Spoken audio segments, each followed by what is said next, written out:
At the end of the last episode, Kelvin and his party came across the archdemon Victor, who plans to become the next demon lord by eating Sarah, the daughter of the previous demon lord. Kelvin gets excited to face such a strong opponent. Victor levels the playing field, summoning skeletons with his black magic. The skeletons attack, but Kelvin and his party are able to defend themselves, and easily able to take them out. Victor admires their teamwork. He punches the ground and creates a smoke screen. However, Kelvin tracks him with his magic, predicting his next move. Victor attacks from underground, but Gerard blocks the hit. Thanks to Kelvin's warning, an arm tries to grab Kelvin, but he manages to dodge it. Victor overpowers Gerard and blasts him away.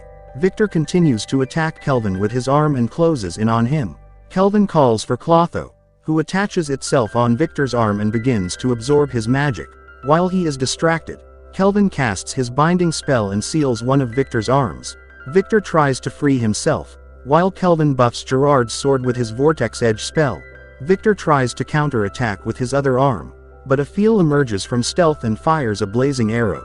Victor blocks the arrow, sacrificing his arm, and Gerard slashes and severs the other. Victor doesn't give up.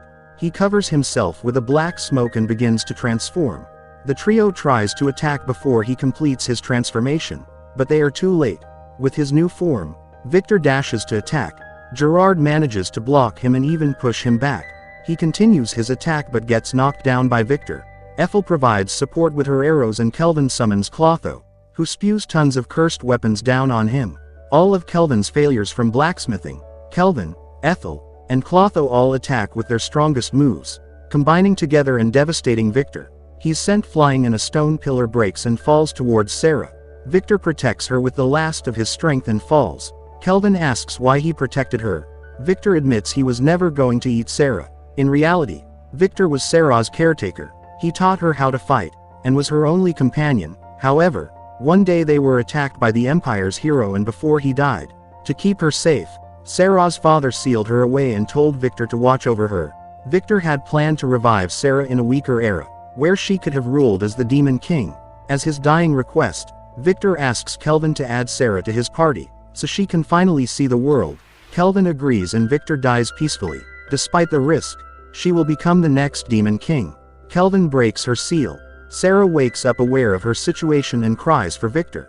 Kelvin reports his success to the other adventurers, and pretends Sarah was one of Victor's victims. With her magic hair band, she is able to hide her wings and horns. Gerard evolves into an Abyssal Knight Commander, an S-rank monster, gaining a massive buff to his stats. Sarah worries about joining the team, but Kelvin assures her with his S-rank concealment skill, no one will find out she is the daughter of the Demon Lord. The team heads back to town, and Sarah is amazed and excited by everything around. She had always been alone and this is her first time in a town. Later, Kelvin checks in with Leo at the guild, who promotes him to a rank for defeating Victor. When he gets back to the end, there is a surprise party to celebrate his promotion. They have a crazy night and everyone ends up passed up drunk. Outside, Sarah mourns for Victor, who was her only childhood companion. She decides to experience the entire world in Victor's memory, in particular, to see the ocean and learn to swim like Victor once promised her. Some time after, Kelvin and Ephil's crafting skills reach S rank, and the party gets new gear. Sarah gets a new outfit, and gauntlets created from Victor's carapace, and Gerard gets a new demonic sword called the Dane's Sleeve.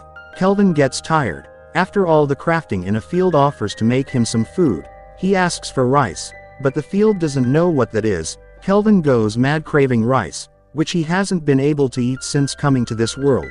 The party heads off to the coastal city Torridge, where rice can be found and Sarah can see more of the world. Gerard reports that Melfina is missing. She had told Kelvin that since he can't summon her, she left to try and possess one of her proxies, so she could join them in the physical world. Gerard suspects Melfina is jealous of the two ladies in the party. Along their journey, their carriage is stopped by a woman, and a gang of bandits appear. They boast about being the infamous gang known as Black Wind. Kelvin checks their stats, and sees that they are only around level 30. He tells Sarah to deal with them, and tells her not to use her new gauntlets. Sarah sends a bandit flying and is surprised he was so weak. One of the bandits' attacks was his giant hammer, but Sarah effortlessly stops him and pushes him away. Sarah ties them all up, but the woman boasts about their boss who is level 70, causing Kelvin to be interested and interrogate her. The group makes it to Torres, and Sarah is amazed at the sight of the ocean. Remembering her promise with Victor to swim, Kelvin agrees to teach her. But first they head to the guild and turn in the bandits. Kelvin meets with Miss, the guildmaster in Torridge. She has heard all about Kelvin from Leo, who she used to be in a party with. Kelvin informs Miss that the boss of Black Wind is actually the champion of Trison named Kristoff. He pretended to destroy the gang, but instead took over it from the shadows, and is involved with illegal slave trading. Kristoff is in town but they can't accuse him without solid proof.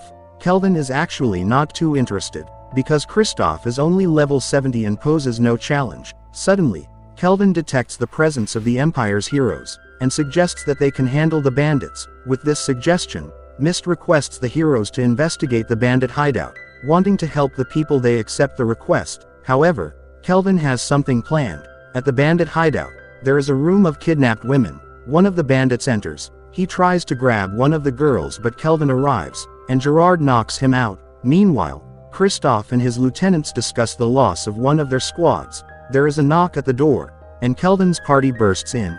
Kristoff wants to get even for his friends. However, Kelvin is not there to fight them. He quickly ends things with Kristoff to prepare for the main event. The heroes arrive at the hideout. They find it strange that it's empty. They come across Clotho and try to fight it, but one of the slaves protect it, saying it belongs to their savior. They introduce themselves as the heroes of Daramis. Upon hearing this, all the slaves are relieved. One of the heroes is also a summoner and is able to talk to Clotho. He tells her he was left to protect the slaves. One of the slaves urged the heroes to help Kelvin with the bandits. The heroes rush on ahead and find the defeated Kristoff and his lieutenants on the floor, thinking that they were the adventurers who had saved the slaves.